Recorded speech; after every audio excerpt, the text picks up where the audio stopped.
This episode sponsored by War Thunder.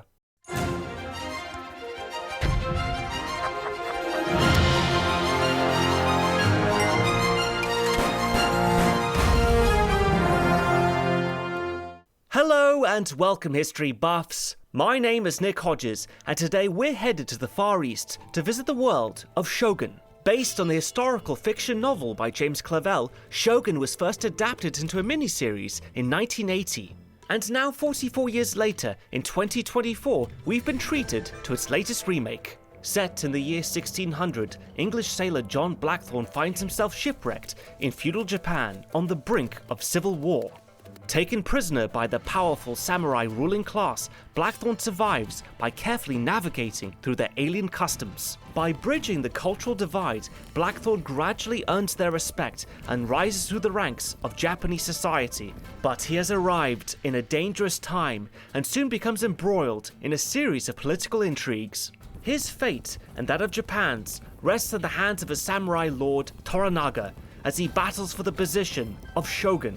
And that's the gist of the story. Now, while there are lots of differences between the book and this newest iteration of the Shogun series, including some basics like character names, I'm more interested with how accurately the overall story is to real Japanese history. And over the course of this review, I'll reveal what the show gets right and which parts are made up.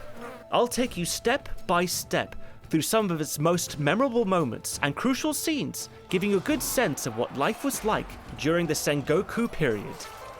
This is Shogun.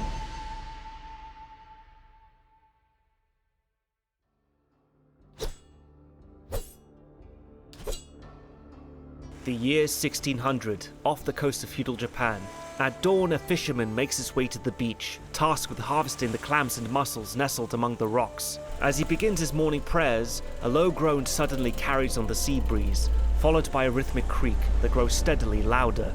Out of the fog, an enormous black ship looms into view, its sheer size dwarfing any vessel his people sail. Alarmed, he raises the call, and a detachment of samurai archers and warriors descends upon the beach, their eyes fixed on the alien ship.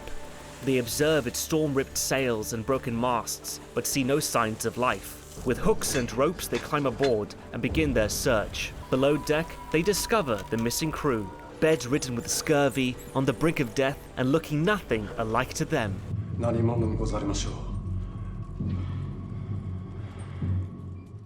Despite appearances, these are not the first Europeans to land in Japan. For over 50 years, the Portuguese have been making landfall, linking Japan to the Pacific trading network, profiting immensely and introducing new technologies, including matchlock muskets. The sight of Portuguese carracks, with their darkened hulls protected by tar, became a common sight in port cities like Nagasaki. The Japanese referred to these imposing vessels as kurefune, the black ships. But the Portuguese didn't just seek profit, they also wanted to spread Catholicism.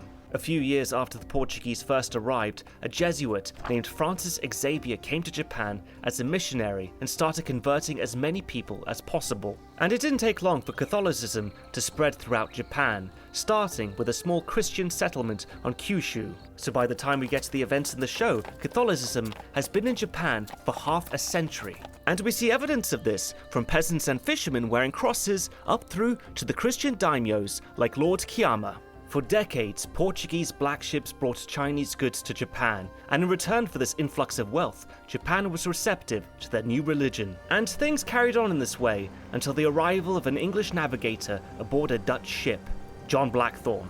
Now, Blackthorne is based on the real-life William Adams, the first Englishman to visit Japan, who was also shipwrecked, just like in the show. When Blackthorne arrives in Japan in a small fishing village named Ajiro, he and the Dutch crew are arrested and thrown in a dingy underground cell. We get the sense from these initial scenes that the Japanese are very hostile to foreigners. William Adams and his crew were also imprisoned when they first arrived, before being summoned to Osaka Castle under Tokugawa Ieyasu's orders, the real-life counterpart to Shogun's Toranaga Yoshi. But soon enough, the future Shogun saw value in this English navigator and took him into his court. In the show, Blackthorne is taken out of his cell by Kashigi Omi, the samurai in charge of Ajiro. When a peasant comes up to Blackthorne and makes the sign of the cross, angered by the intrusion, Omi cuts the man's head off on the spot and goes about his day. This seemingly callous murder is a shock to Blackthorn, but did real samurai behave like this? Were they allowed to kill anyone they liked? Whilst it's true a samurai like Omi could kill a commoner for offences such as insult or disrespect, a concept known as kirisute gomen, the practice was governed by a strict set of rules. He would have to report this incident to local authorities, and there'd be an investigation. Witnesses would be called, he'd face scrutiny, and if he was found in the wrong, he'd be ordered to commit seppuku, ritual suicide. Still, although the scene is somewhat inaccurate, it does highlight the stark differences between Blackthorn's principles and those of the samurai. Sometime later, Blackthorn is brought before the regional daimyo, Kashigi Yabushige, and is provided an interpreter, a Portuguese priest. But seeing Blackthorn's presence as a threat to Portugal's trade monopoly, the priest demands Yabushige kill the Englishman as a pirate. And this is absolutely true. Jesuit priests also tried to have William Adams killed for the same reason. Anyway, Blackthorn amuses Yabushige when he stomps the priest's cross, saving his life in the process. So instead, Yabushige chooses another of the prisoners to execute in his place to appease the priest, and he does it by boiling him alive. Now we know that in real life, none of William Adams' crew were executed after their arrival, so the scene isn't accurate, but was boiling a prisoner alive something the samurai did? While it was an extreme form of execution, it was rarely used in Japan. The act of boiling someone alive was popularized by a Japanese bandit named Ichikawa Goemon, sometimes referred to as Japan's Robin Hood. He stole from the rich to give to the poor. But in addition to that, he also attempted to assassinate Toyotomi Hideyoshi, the Taiko, in 1594. He and his son were boiled alive for their treachery and as a deterrent to others. But this whole story may also be fictionalized. There are competing accounts of what happened, how it might have happened, and whether it was even Goemon who made the assassination attempt. So while this barbaric act was an execution method, it certainly wasn't common. However, while both of these events, the peasant's beheading and the boiling Dutchman, are not 100% accurate, they're both in the original book and 1980s miniseries. In any case, while Blackthorn's situation seems dire, it'll soon improve with the intervention of Toranaga Yoshi. Their fates are about to become entwined as the country faces the looming threat of civil war. Speaking of warfare, now's a good time as any to introduce today's sponsor, War Thunder.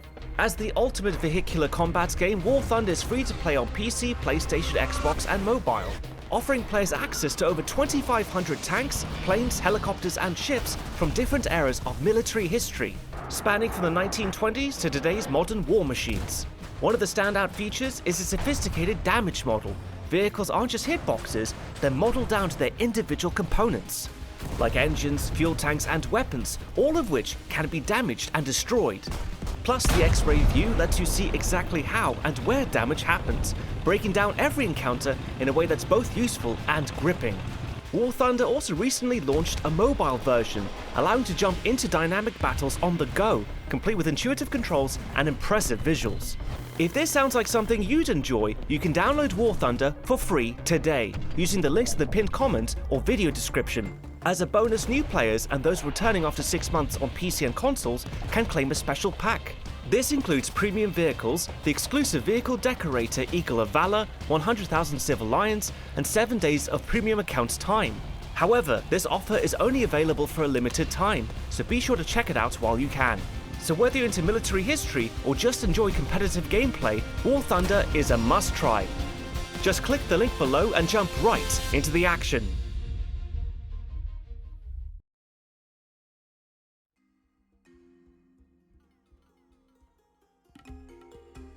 In the show, we're told it's been a year after the death of the Taiko, the de facto military ruler of Japan. In real life, his name was Toyotomi Hideyoshi, a peasant who rose through the ranks to become the chief advisor to the emperor, the Kanpaku.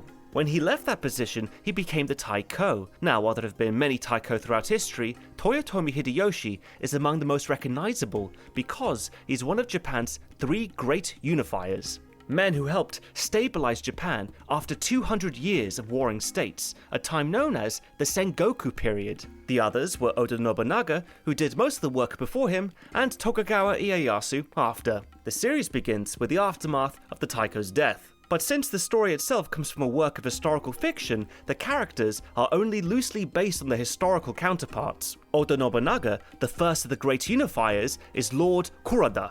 And Tokugawa Ieyasu is our main Japanese protagonist, Toranaga. Before he died, the Taiko asked 5 of Japan's most powerful daimyo to protect his son and serve as regents until his heir, Yaechiyo, comes of age.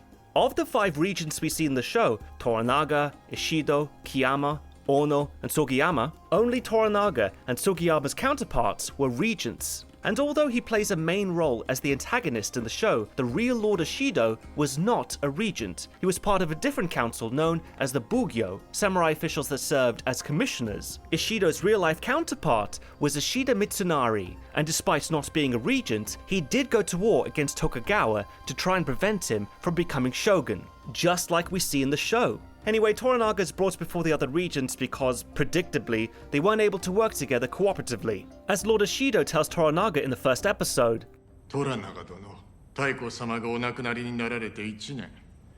その間我らはその方のご退路に立てつく振る舞いを絶えず憂慮してきた。己が勢力を伸ばすのを殿下はきつく戒めておられた。勢力を伸ばす。縁談を取りまとめたではないか。老組者。ご心配とあらば重ねて申し上げまする。それがしは関東の領主で満足しておりますゆえ。 Ishido's claim here is accurate. Once the Taiko died, Toranaga's counterpart, Tokugawa, arranged several political marriages for his children, and this was something that Taiko forbade. He didn't want one regent having too much power and influence over the others, in fear that they would kill his son and take control for themselves. Anyway, it's during the council meeting that Ishido accuses Toranaga of being a traitor and threatens to impeach him when this happens. 恐れながら我が殿は万事につけ法令に準じておられます。かような根も葉もない疑惑で逆賊扱いなさるのは。 Although the scene is fictional, it is true that to draw your sword in anger, especially in a formal setting like this, was a grave breach of etiquette and decorum. Samurai were expected to reflect the discipline of their masters, and by acting impulsively, he's dishonored Toranaga. And the reason I'm mentioning this is because audiences will no doubt find it shocking to the extent Tadayoshi goes to atone for his outburst. 石堂殿がいつ綺麗なことを申された。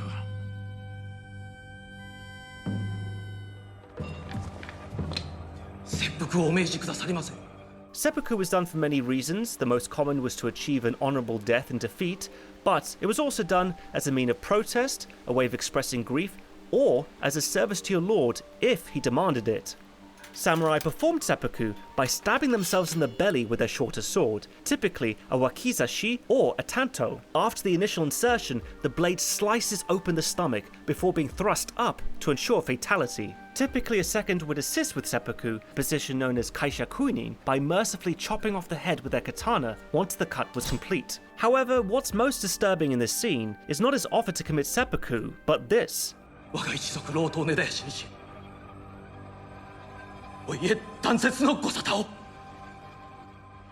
Despite what we see in the show, eradicating a samurai's family line was extremely rare and reserved for the most serious offences. You know, like high treason. They weren't volunteered by the samurai themselves, but ordered to carry out as a collective punishment. This is where the show stretches reality for the sake of shock value. Seppuku was the honourable way to atone for one's mistakes. This is just unnecessarily cruel.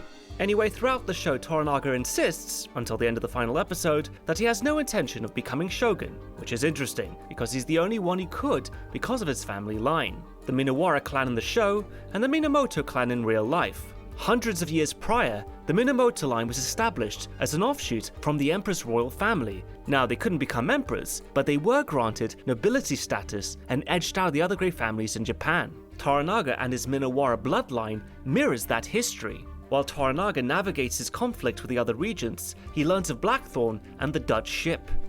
Curious, Toranaga sends his top general, Toda Hirematsu, to bring Blackthorn to Osaka. And it's here that Blackthorn meets both Toranaga and Toda Mariko for the first time. Mariko is brought on as a translator and is ordered to stay with Blackthorn and help him get used to life in Japan. But soon enough, the two become romantically involved. Toda Mariko is based on a woman named Hosokawa Gracia. Her backstory in the show does closely follow her real-life counterpart, except for anything to do with Blackthorn. She was the daughter of Akechi Mitsuhide or Akechi Jinsai in the show. the man credited with overthrowing Oda Nobunaga, the first unifier of Japan. However, this death was widely considered an assassination. Akechi, once a loyal retainer, turned against his master and staged a rebellion. Closing in on Nobunaga, he left him with only two choices: die at the hands of his enemy, or take his own life through seppuku. 2 weeks later, the whole Akechi clan was killed in retribution by the Taiko, except Gracia, who was sent away by her husband, Hosokawa Tadaoki, known as Buntaro in the show. She eventually converted to Catholicism and learnt Portuguese and Latin. However, Mariko and Blackthorn's real-life counterparts never actually met. William Adams did have an interpreter though, a merchant named Suminokura Ryoe. By the way, I do appreciate that the showrunners of the 2024 version downplay the relationship we saw in the books and the 1980 show.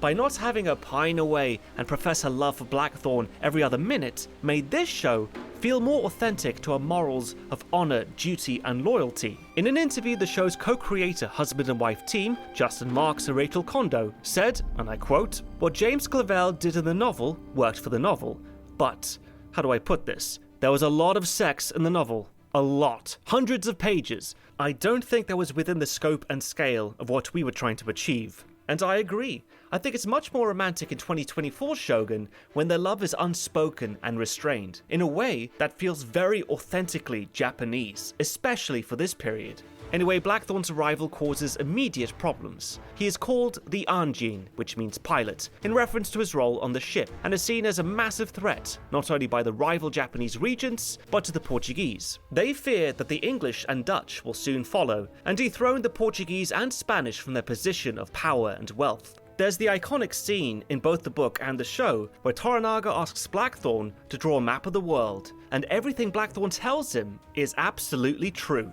This is the way Portugal and Spain carved up the New World. 70 years ago, they signed a treaty that split undiscovered land between them. Your country falls into the Portuguese half. So it belongs to them. ポルトガルとスペインの2つの国が東洋の島々を分け合ったと信じているようでございます。日の本はポルトガル領だと申しております。誠にポルトガル領と申したのか。はい、そのように。Blackthorn's knowledge of why the Portuguese were really there, as well as his knowledge of sailing, could give Toranaga an advantage, something the other regents wanted to prevent, as they planned to remove Toranaga as regent and call for his immediate death by seppuku. It doesn't take long before one of the Catholic regents, Lord Kiyama, sends an assassin to kill Blackthorn. In reality, it wasn't Lord Kiyama's counterpart who orchestrated the attack, it was Ashida Mitsunari. And William Adams wasn't in Osaka Castle at the time or the target. The real attack was on Tokugawa, but regardless, the attack was a failure, both in real life and in the show. Toranaga knows he has to flee Osaka Castle, and he decides to take Blackthorn with him.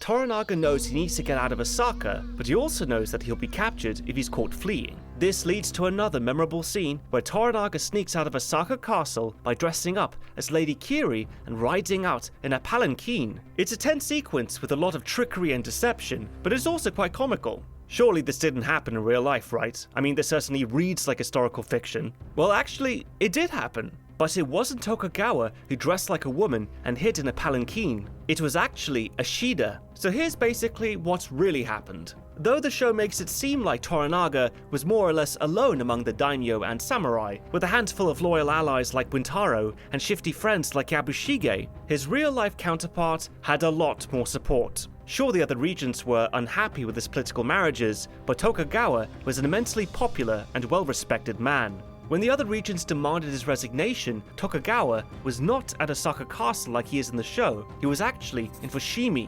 Ashida, after his failed attempt on Tokugawa's life, decided to visit Osaka to see how much support he had among the daimyo and regents there. Determined to avenge their lord, Tokugawa's son Hidetada and his general Inaomasa set out to kill Ishida, and now that he was in Osaka, it was the perfect opportunity. When Ishida caught wind of this, just like in the show, he snuck out dressed as a lady riding in a palanquin. But when he escaped, he took refuge, of all places, with his sworn enemy, Tokugawa Ieyasu. A bold decision for sure, but Tokugawa ended up protecting him from his would-be murderers and sent him off. So it's interesting that Clavell would include this detail in his story, but change the characters around. But it certainly works for Toranaga's character. Blackthorn noticed Kiri switch with him and asked Mariko about it later. My lord is famous for his trickery. When he was 6 years old, his father traded him to a rival Busho. As a hostage, he learned one truth: that enemies are everywhere and friends nowhere. And that certainly seems true for Toranaga. He had to resort to the stunt just to get out of Osaka Castle alive. At the same time, his loyal general, Toda Hiramatsu, delivers a letter to the Regent's Council, telling them that Toranaga has resigned. This puts them in a bind. They can no longer impeach him and force him to commit seppuku because the Regent's Council is incomplete. The group then gets ambushed by Lord Kiyama on the way to the docks, and Blackthorn has to race their ship against the Portuguese to escape the harbour, but Toranaga's entourage eventually makes it to the safety of Ajiro. Now, all of this is fiction of course, but it feels authentic based on the real political tensions that existed between the regents. So Toranaga continues on to Edo while the rest stay at Ajiro. But before they part, Blackthorn is given a huge honor. He is made a Hatamoto, a bannerman of Lord Toranaga. Not only does this grant him status within Japan, but honor and prestige among the other samurai. He's given his own home at Ajiro and servants to keep his household. And over 6 months he's to train Yabushige's army to use guns and cannons, which will no doubt benefit Toranaga in the increasingly inevitable war against Ishido. And it's here in Ajiro that we see another shocking scene, and it's all over a pheasant. What's made more clear in the books and in the 1980 miniseries is that John Blackthorn is seriously missing English cuisine. He groans on about being served rice and fish every day and openly longs for grog and meat. So when Toranaga gifts him a pheasant for his efforts, he is beyond excited to eat it.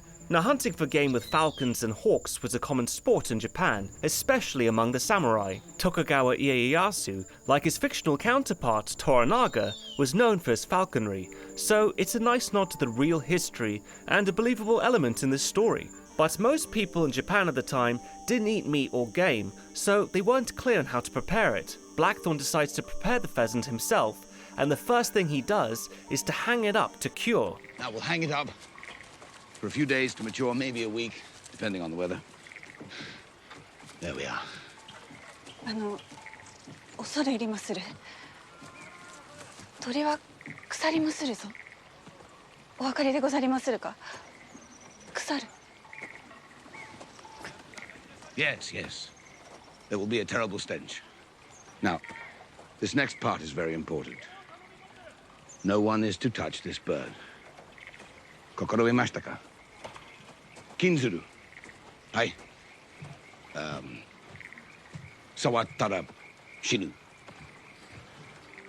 Inevitably, the bird rots, of course, and the smell is so atrocious that the household comes together to decide how to get rid of it. The rot and the flies are disturbing the harmony, or the wa, of the home. The gardener Uejiro offers to do it, knowing full well that Blackthorn had declared death to whoever touches the bird. But did he mean it? Of course not. But as he finds out later through his careless phrasing, he accidentally causes Uejiro's death. Because when he told his household, in broken Japanese, that if anyone touches the bird, they die, they follow his directive, literally. You put that old man to death over a stinking, God-cursed pheasant.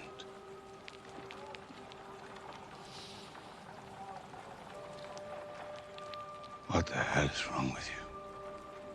As shocking as this may be for Blackthorn, it's also a major turning point for his character in truly understanding what it means to be Japanese. Now, all of this is fiction, of course, but is this something that could have happened in real life? Well, undoubtedly, it's an over-exaggeration. but the message it's trying to convey is how honor-bound the Japanese are to their lords. As Hatamoto, Blackthorn commands power and respect, and now thanks to his consort Fuji, he wears the traditional samurai swords, the longer katana and the shorter wakizashi. As head of his household, his word is law. The concept of wa was also incredibly important to the Japanese. The idea that harmony in the community and home is more important than personal interests. Or as Mariko puts it,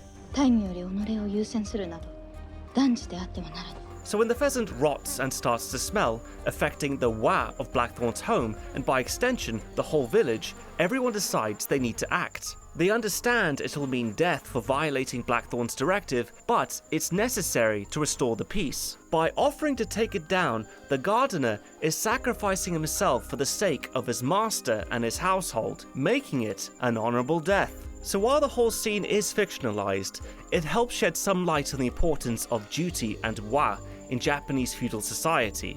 And poor Uejiro has to die for Blackthorn to learn that lesson. And we see this concept play out again when Buntaro, in a drunken stupor, brutally beats his wife Mariko after spending the night in Blackthorn's home. Outraged, Blackthorn storms after Buntaro, fully expecting a fight, but is shocked when he kneels before him instead. Oh, what are you doing? Get up!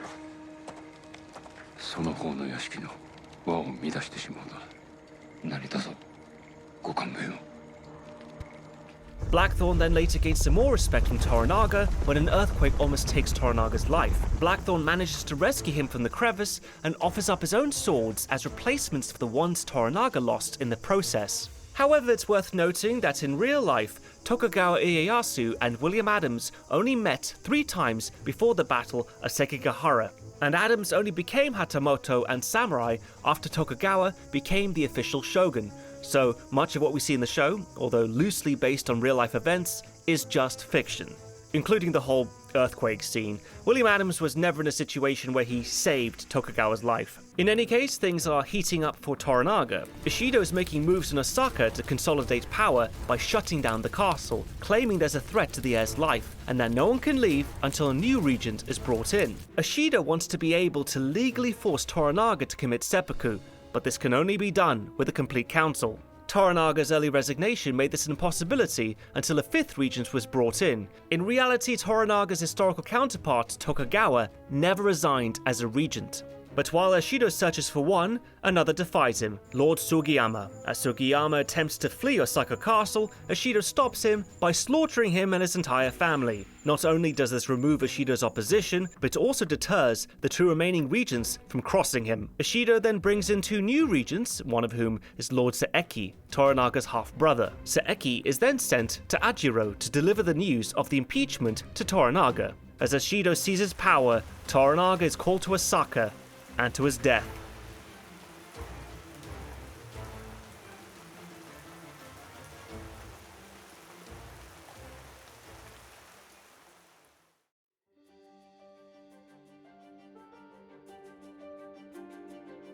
Toranaga acts differently once the order to report to Osaka comes in.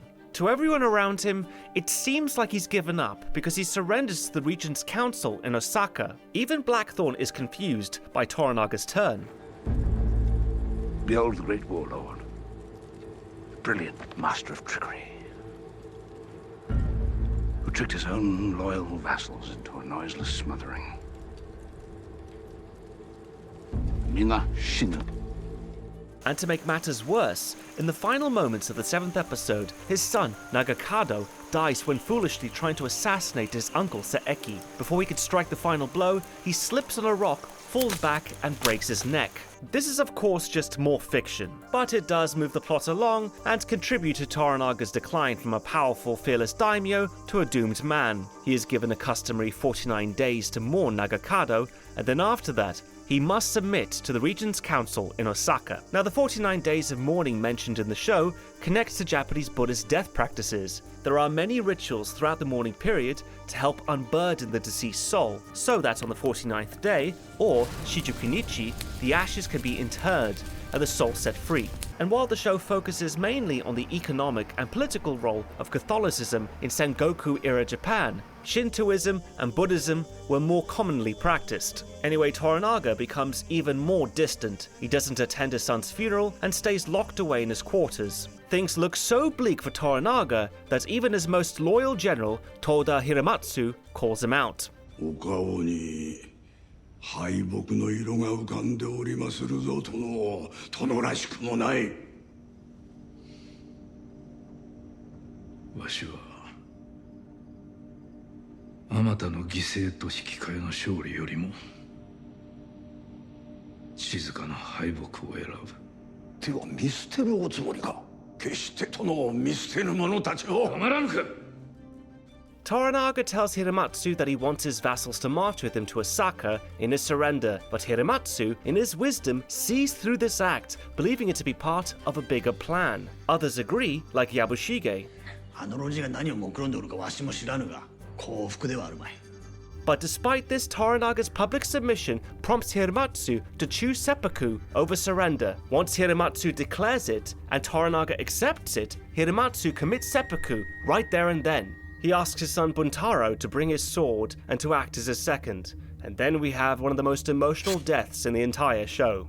Even Toranaga watches on in tears. It's a major turning point for him. He's committed now, and everyone knows it. But is this based on anything close to history?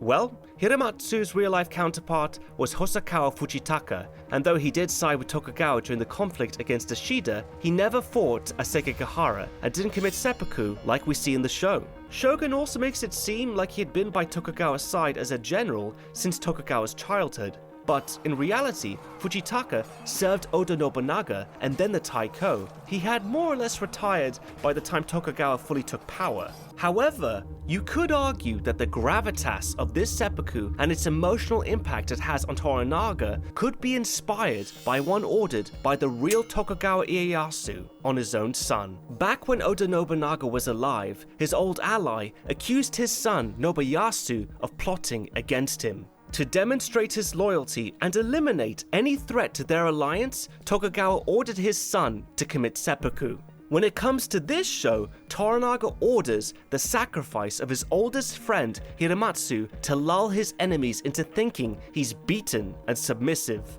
It's part of a grander strategy, and that's why I can see the parallels between Nobuyasu's seppuku and Hiramatsu's. Having said that, the willingness of so many characters in Shogun to commit seppuku at a moment's notice is once again highly exaggerated. Of this decision, Shogun co-creator Justin Marks says this in the show's companion podcast. Great moment in the scene between Toranaga and Hiramatsu, where Toranaga turns to Hiramatsu in shock because he did not intend for Hiramatsu to do this. And I don't think Hiramatsu knew that Toranaga wanted these generals to commit seppuku, in order to show his enemies that he had surrendered and truly given up and that he has no hope, right? But in order for that narrative to be perfect, his most treasured general really has to do it. And that's something that I don't think even Toranaga wanted to do. In any case, while Toda Hiramatsu's death by seppuku isn't historically accurate or even that authentic, it does make for a great plot device. Hiramatsu's death serves a greater purpose for Toranaga's ultimate plan. Not Crimson Sky, his old plan to rush Osaka Castle, but something that was even longer in the works. As Toranaga tells Mariko after Hiramatsu's death, 我が古き友は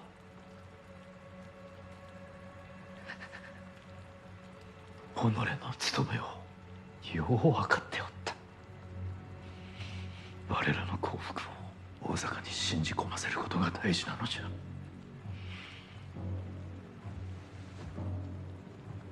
そなたは己の務めを果たす覚悟ができておるか。 Mariko's duty to her lord leads us to the next phase of Toranaga's plan, which begins in Osaka.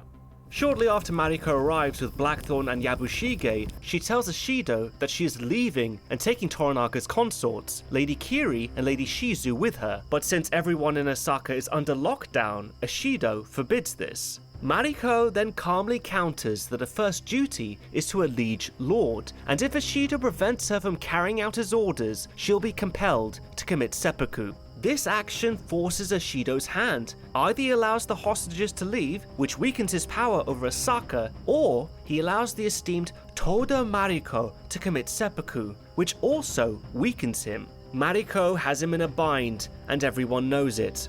She is stopped from leaving, so Mariko prepares to commit seppuku. Blackthorn steps in at the last minute to serve as a second, but unknown to him, that wouldn't be necessary. Unlike men, women typically slit their throats or stab themselves in the heart to ensure quick death, and they did so alone, not with a second person acting as kaishakunin, but at least the scene gets the leg tying right. Anyway, right before Mariko plunges the blades into her heart, Ishido stops her in the nick of time and gives her, Kiri and Shizu permits to leave the following morning. In real life, this is sort of similar to how Mariko's real-life counterpart, Hosokawa Gracia, died in defiance of Lord Ishida, but the history goes a little differently than what we see in the show. Her husband, Hosokawa Tadaoki, joined Tokugawa's side during the lead-up to the Battle of Sekigahara. At the time, Gracia was staying at the Hosokawa family home in Osaka. And in response to her husband's decision, Lord Ishida ordered Gracia to come to the castle as a hostage to secure Tadaoki's loyalty. Gracia refused this order. Some sources have suggested that in her defiance, she committed seppuku, but others argue that because she was a Christian, she would never have committed suicide, and instead asked her servant to kill her. But because we don't have much evidence, and her story over the years has become so exaggerated as a symbol of martyrdom, we're not really sure how she died.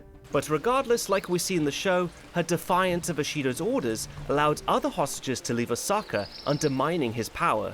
So while the overall idea behind Mariko's attempted seppuku somewhat mirrors the real history, her death in the show is different. Because although she won a moral victory over Ishido, she's later killed in a shinobi or ninja attack orchestrated by both Ishido and the traitorous Yabushige before she, Kiri and Shizo could leave as promised. The intention was to have Mariko captured, but she willingly stood in front of a door before it's exploded open, choosing her own fate and serving Toranaga's cause. Toranaga finds out pretty quickly that Yabushige was involved, as he has spies everywhere. Yabushige is brought before him, admits to his deception, and is ordered to commit seppuku. Toranaga serves as his second. Toranaga is clearly saddened over Mariko's death. He tearfully recites her poetry, noting that only her words are left. Like with Toda Hiramatsu's purposeful death and Nagakado's accidental one, Mariko's sacrifice allowed Toranaga to move even closer to his real goal, becoming Shogun. 花乱れ事のはちりて焚き火かな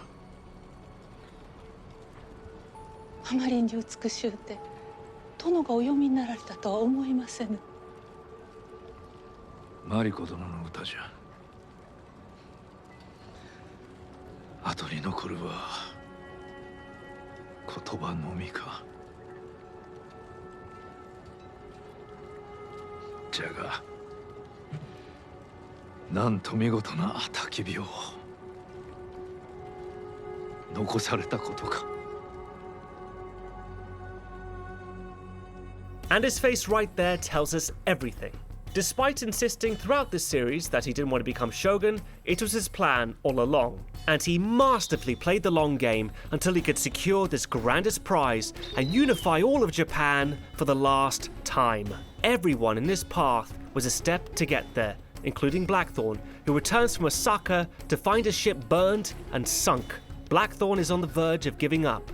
Mariko is dead, his ship is gone, and he wants some measure of control over his life. He attempts seppuku, but Toranaga stops him. His new purpose is to remain in Japan, build new ships, serve Toranaga, and teach him about all things maritime and trade, just like his real-life counterpart, William Adams. But in the show, what Blackthorn doesn't find out is that Toranaga was the one who ordered his ship destroyed. Toranaga admits this to Yabushige before his death. 壊さねばならなかったのじゃ。安心の命か安心の船か、そのどちらかであった。あの世見張りの者どもに火薬を撒くよう命ずるのはそう難しいことではなかった。マリコ殿が教会に話をつけ、わしは同意した。殿が船を燃やしたのでございまするな。やむを得ずの小細工よ。安心を試すためのな。あやつにはいつか種明かしをするやもしれん。その頃にはあやつは船を立て直しておるであろうが、わしはそれをまた壊さねばならぬであろう。あやつは一生日の本から出られぬ宿命であろうな。Toranaga then makes it clear that he doesn't keep Blackthorn alive because he thinks he's special or will help him win the war. He keeps him alive because it distracts his enemies. It's only here that we see what the show refers to as Toranaga's secret heart. The show's ending parallels the one from the book very faithfully, but did anything like this happen in real life? Well, no. In real life, Tokugawa didn't need to destroy William Adams' ship because the Leafter by that point was so rotten beyond repair that it just disintegrated into the sea. And Tokugawa's whole plan from start to finish wasn't quite so cinematic. Instead of relying on elaborate plots and schemes, Tokugawa Ieyasu openly defied Ashida Mitsunari and the Western Army, using direct military strength and strategic alliances to consolidate power. Tokugawa and his Eastern Army, which included far more allies than presented in the show, marched towards Sekigahara. Unfortunately, we never see this epic battle play out on Shogun, which kinda sucks. Because throughout the whole show, it feels like they're building up to this final showdown between Toranaga and the regents, but it never comes. Instead, all we get is Toranaga finally explaining his plan to both Yabushige and the audience, and in a flash-forward sequence, we see his army and Ashida's meet on the plain of Sekigahara. Then we hear him predict that because of Mariko's death, Lady Ochiba will write him a letter promising to withdraw her support of Ashido and that of the heir's army too. And without the heir's banners behind Ashido, the other regents will turn on him, and that's all we get. However, unlike Shogun, I'm going to show you how the real battle of Sekigahara played out. The battle began in the morning of October 21st, 1600, and much like Toranaga's plan, several bannermen and houses did switch sides to Tokugawa's. Most notably was the Taiko's nephew, Kobayakawa Hideaki. There's a famous moment in the battle when Hideaki, overlooking a hill, was meant to reinforce Ashida Mitsunari's army after receiving a signal. In secret though, Hideaki pledged to reinforce Tokugawa Ieyasu instead, but as the two armies clashed and the signal given, he hesitated to help either of them. What's he waiting for? He's wavering. He can't decide.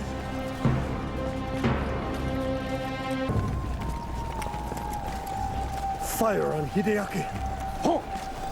My lord, have you lost your mind? You will bring him down on us. He has to choose which side he's on. Someone has to make him choose. In a remarkable leap of faith, Tokugawa fired on his potential ally to snap him out of his indecision, but the gamble paid off, and soon enough, more and more houses defected to Tokugawa's side, leading to the eventual collapse of Ashida's Western Army. By the end of the day, Ashida's forces were defeated. 19 cannons from William Adams' ship were even used during the battle, which helped the Eastern Army turn the tide in Tokugawa's favor. Tokugawa had won. Sure, there were political factions, conspiracies, attempted assassinations, but the show definitely exaggerated a lot of the details in between to manufacture a narrative, and it was a great story. It's just not an historically accurate one. But even though it's not, it does authentically portray the end of the Sengoku period and the rise of the Tokugawa shogunate. It does justice to James Clavell's original book series, which popularized feudal Japanese history to the West, and it tells a gripping story about honor, duty, and loyalty with terrific writing, powerful performances, breathtaking visuals, music, and costume design. So as long as you go into it knowing it's not 100% accurate and understand it's more faithful to the book than history, then you're gonna have a good time. It's an enjoyable watch for any history buff, and I can't recommend it enough. Well, that about wraps it up. Once again, thanks to our sponsor for today's episode, War Thunder. Now available on PC, PlayStation, Xbox, and mobile. Don't forget to click the link in the pinned comment or description box. PC and console players can grab a bonus pack of premium vehicles, Eagle of Valor Decorator, 100,000 Silver Lions, and 7 days of premium account time. My name is Nick Hodges, and thanks for watching History Buffs. And remember, if you like the show, help the channel grow. If you wish to support History Buffs, then you can now do so at Patreon. And as always, let me know in the comment section what you thought about Shogun. And of course, what historical movie should I review next? In the meantime, check out the History Buffs Twitter and Facebook pages for new updates. Until then, I'll see you next time.